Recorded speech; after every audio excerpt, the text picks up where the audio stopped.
Hello students, welcome to all of you on our learning platform. The name is STGL board.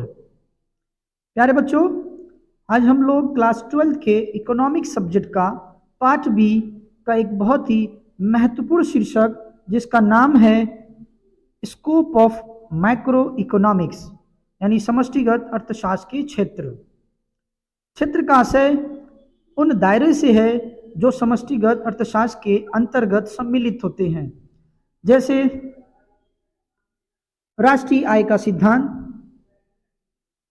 कुल रोजगार का सिद्धांत, सामान्य कीमत स्तर का सिद्धांत, मुद्रा पूर्ति का सिद्धांत, आर्थिक विकास का सिद्धांत, अंतर्राष्ट्रीय व्यापार का सिद्धांत और व्यापार चक्रों का सिद्धांत।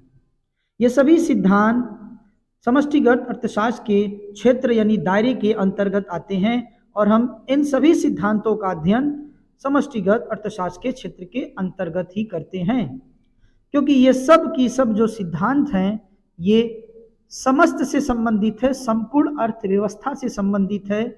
इसलिए इन सभी सिद्धांतों का अध्ययन हम मैक्रो इकोनॉमिक्स में करते हैं। प्यारे बच्चों, इसके पहले हमने लेक्चर 1 में इन 5 महत्वपूर्ण शीर्षकों का अध्ययन किया था, जैसे कि समष्टि शब्द की उत्पत्ति, मैक्रो शब्द की उत्पत्ति, समष्टि शब्द का सर्वप्रथम प्रयोग, समष्टि अर्थशास्त्र का आशय और समष्टि अर्थशास्त्र की विशेषताएं। ऐसे 5 महत्वपूर्ण शीर्षकों का हमने अध्ययन किया था। इस वीडियो में हम पढ़ेंगे समष्टिगत अर्थशास्त्र के उन 7 प्रमुख क्षेत्रों के बारे में।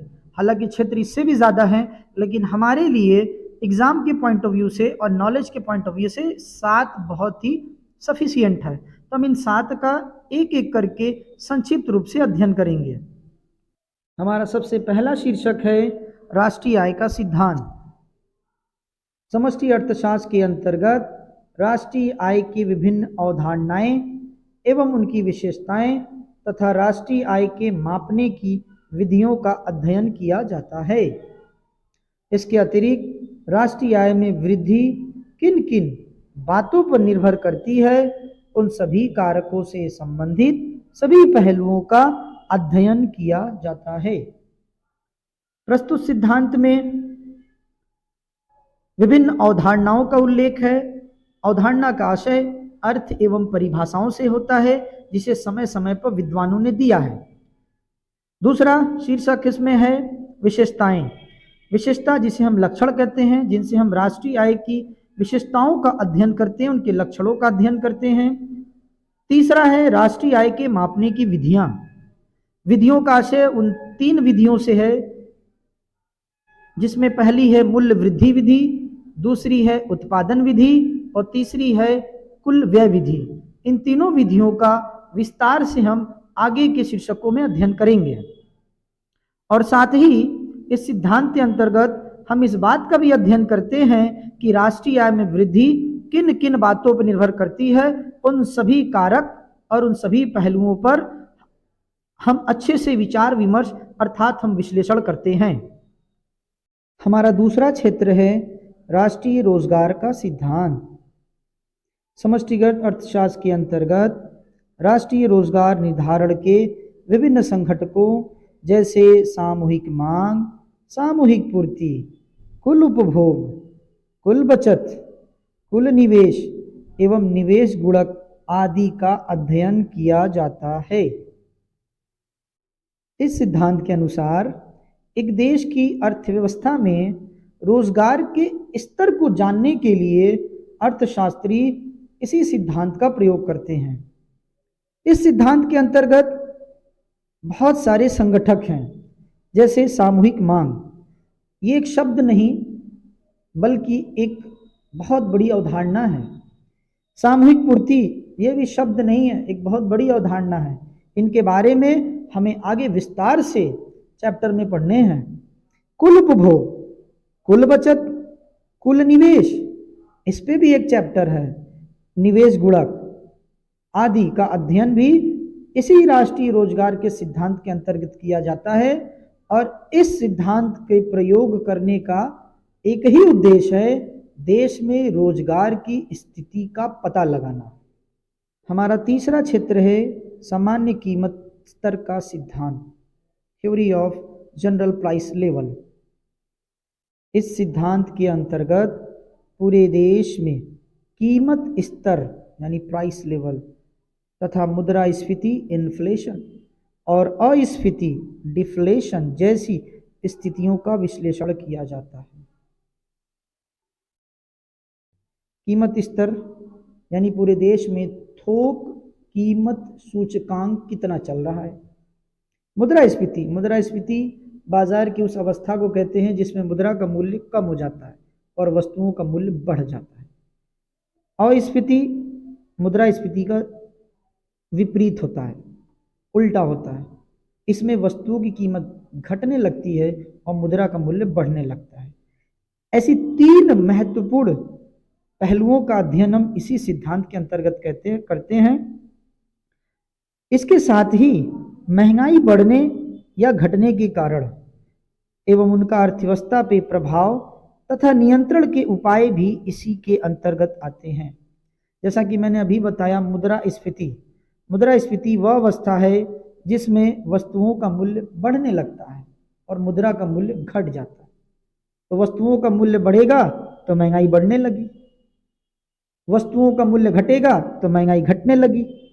तो घटने और बढ़ने, महंगाई के घटने और बढ़ने के क्या कारण हैं और उनका अर्थव्यवस्था पे कैसा प्रभाव है और उन पे नियंत्रण के उपाय कौन कौन से अपनाए जा सकते हैं, इन सभी का अध्ययन हम इसी क्षेत्र के अंतर्गत करते हैं। चौथा क्षेत्र है मुद्रा की पूर्ति का सिद्धांत, थ्योरी ऑफ मनी सप्लाई। समष्टिगत अर्थशास्त्र के अंतर्गत मुद्रा की पूर्ति से संबंधित विभिन्न संघटकों जैसे मुद्रा की आपूर्ति, ब्याज की दरें, ऋण की उपलब्धता आदि का अध्ययन किया जाता है और साथ ही अर्थव्यवस्था पर पड़ने वाले मौद्रिक प्रभावों का भी अध्ययन किया जाता है। अर्थात इस सिद्धांत के अनुसार देश में मुद्रा पूर्ति से संबंधित सभी प्रकार के संघटकों का अध्ययन करना, जैसे कि मुद्रा की आपूर्ति, ब्याज दरों को निर्धारित करना जो कि हमारे देश के अंतर्गत रिजर्व बैंक ऑफ इंडिया निर्धारित करता है, तथा ऋण की उपलब्धता, रिजर्व बैंक ऑफ इंडिया ही हमारे देश में बैंकों को निर्देश देता है कि आपको कितना ऋण के लिए उपलब्ध धन रखना है, कितना ऋण देना है। ऋण से संबंधित सभी शर्तें रिजर्व बैंक ऑफ इंडिया तय करता है और इन सब का अध्ययन करना मुद्रा की पूर्ति के सिद्धांत के अंतर्गत आता है। हमारा पांचवा क्षेत्र है आर्थिक विकास का सिद्धांत। समष्टिगत अर्थशास्त्र के अंतर्गत प्रति व्यक्ति आय, पर कैपिटा इनकम में होने वाले परिवर्तनों से संबंधित समस्याओं का अध्ययन किया जाता है। अर्थात व्यक्तियों की आमदनी बढ़ेगी तो देश का आर्थिक विकास होगा, यदि उनकी आमदनी नहीं बढ़ेगी तो देश का आर्थिक विकास संभव नहीं है। तो आर्थिक विकास यानी लोगों की आमदनी बढ़े और इससे संबंधित अध्ययन हम इसी सिद्धांत के अंतर्गत करते हैं। और साथ ही ऐसे प्रयास भी सम्मिलित हैं जैसे कि दीर्घकाल में उत्पादन क्षमता कैसे बढ़ाई जाए। उत्पादन क्षमता बढ़ेगी तो लागत में कमी आएगी, जिससे मुनाफा होगा, लोगों को ज़्यादा से ज़्यादा फायदा होगा तो लोगों की आमदनी बढ़ेगी। तकनीकी प्रगति कैसे हो, देश में टेक्नोलॉजी डेवलपमेंट कैसे हो, क्योंकि तकनीक से चीज़ें हमेशा सस्ती और अच्छी होती हैं। समाज के सभी वर्गों का जीवन स्तर कैसे सुधरे, हम जितना तकनीक का प्रयोग करेंगे उतना काम सरल होता है, और जब काम सरल होगा तो हमारी जो जीवन स्तर है उनमें सुधार होगा, और तकनीकी प्रयोग करने से हमें ज़्यादा पैसे भी मिलते हैं, जिससे हमारे प्रति व्यक्ति आमदनी बढ़ती है और देश का आर्थिक विकास होता है। जीवन स्तर कैसे सुधरे आदि आर्थिक विकास के अंतर्गत सरकार की राजकोषीय नीति एवं मौद्रिक नीतियों का भी अध्ययन किया जाता है। राजकोषीय नीति पर भी एक अध्याय है जिसके बारे में हम आगे विस्तार से पढ़ने वाले हैं। हमारा छठवां क्षेत्र है अंतर्राष्ट्रीय व्यापार का सिद्धांत। इस सिद्धांत के अंतर्गत विदेशी व्यापार नीति, आयात एवं निर्यात नीति, व्यापार संतुलन बीओटी बैलेंस ऑफ ट्रेड एवं भुगतान संतुलन बैलेंस ऑफ पेमेंट से संबंधित संघटकों का अध्ययन किया जाता है। व्यापार संतुलन एवं भुगतान संतुलन से संबंधित आगे अध्याय मिलेंगे, आपको इनके बारे में विस्तार से पढ़ने हैं। इस सिद्धांत के अंतर्गत एक देश की अर्थव्यवस्था में जो विदेशी व्यापार नीति है एवं आयात और निर्यात की नीति, व्यापार संतुलन एवं भुगतान संतुलन से संबंधित संघटकों का अध्ययन किया जाता है। साथ ही यदि आयात अधिक और निर्यात कम हो तो अर्थव्यवस्था पर नकारात्मक दबाव पड़ता है, जिसका विश्लेषण और नियंत्रण करना आवश्यक है। जो देश जितना ज्यादा आयात करता है उस देश की मुद्रा उतनी कमजोर हो जाती है, और जो देश जितना ज्यादा निर्यात करता है उस देश की मुद्रा उतनी मजबूत होती है। भारत के संदर्भ में आयात ज्यादा है और निर्यात कम है। यही वजह है कि हमारी मुद्रा दुनिया के अन्य देशों से कमजोर है, अर्थात भारत के लगभग 85 रुपया $1 के बराबर है। सोचिए, $1 85 रुपया, मतलब रुपया 85 गुना कमजोर है डॉलर के मुकाबले। और इसका सिर्फ और सिर्फ एक ही कारण है, हम निर्यात कम करते हैं और आयात ज्यादा करते हैं। हमारा 7वां और आखिरी क्षेत्र है व्यापार चक्रों का सिद्धांत, थ्योरी ऑफ ट्रेड साइकिल। इस सिद्धांत के अंतर्गत एक देश के अर्थव्यवस्था में होने वाले आर्थिक परिवर्तनों की गति का अध्ययन किया जाता है। जी हाँ, आर्थिक परिवर्तन। आर्थिक परिवर्तन क्या, अभी हम बताते हैं। एक अर्थव्यवस्था में कभी तेजी और कभी मंदी, इसी को आर्थिक परिवर्तन कहते हैं, की समस्या उत्पन्न होती है। इन्हें ही व्यापार चक्र कहते हैं और इन्हें ही आर्थिक परिवर्तन भी कहते हैं। जब बाजार में तेजी हो तो रोजगार उच्च स्तर पर पहुंच जाता है, और जब मंदी हो तो रोजगार में भारी कमी होती है। ऐसी ही समस्याओं का अध्ययन समष्टिगत अर्थशास्त्र के अंतर्गत किया जाता है। व्यापार चक्र का आशय तेजी और मंदे से है कि कब देश में तेजी आती है, कब बाजार में तेजी होती है और कब बाजार में मंदा होता है। इस तेजी और मंदे के काल चक्रों का अध्ययन व्यापार चक्रों का सिद्धांत कहलाता है, और इसे भी हम इसी सिद्धांत के अंतर्गत अध्ययन करते हैं। 7 क्षेत्रों का अध्ययन करने के पश्चात हम इस निष्कर्ष पे पहुंचे हैं कि समष्टिगत अर्थशास्त्र का क्या महत्व है।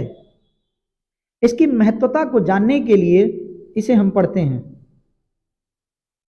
समष्टिगत अर्थशास्त्र का क्षेत्र बहुत व्यापक है। जी हाँ, इसकी व्यापकता ऐसे ही समझ लीजिए कि मैंने कई बार ये बात कही कि इस शीर्षक पे चैप्टर है, इस शीर्षक पे चैप्टर है। जब चैप्टर इतने ज्यादा हैं तो जाहिर सी बात है कि ये कोई संकीर्ण विचारधारा नहीं है, ये कोई छोटा विषय नहीं है, ये एक व्यापक है। यह केवल व्यक्तिगत आय व्यय तक सीमित नहीं रहता, बल्कि पूरे देश की आय, उत्पादन, मूल्य स्तर, रोजगार, व्यापार चक्र, आर्थिक विकास और अंतरराष्ट्रीय संबंधों का अध्ययन करता है। इस वीडियो में हमने समष्टिगत अर्थशास्त्र के 7 क्षेत्रों का वर्णन किया। संक्षिप्त रूप से मैंने लिखा है, जो थ्योरी के लिए बहुत ही अच्छा सवाल है। आप इसे कॉपी पर नोट कर लीजिएगा। इस वीडियो में इतना ही, फिर मिलेंगे एक नए वीडियो में एक नए शीर्षक के साथ। प्यारे बच्चों, चैनल पर अगर पहली बार आए हो तो मेरे चैनल को सब्सक्राइब जरूर कर दें। वीडियो अच्छा लगा हो तो लाइक करना बिल्कुल भी ना भूलें।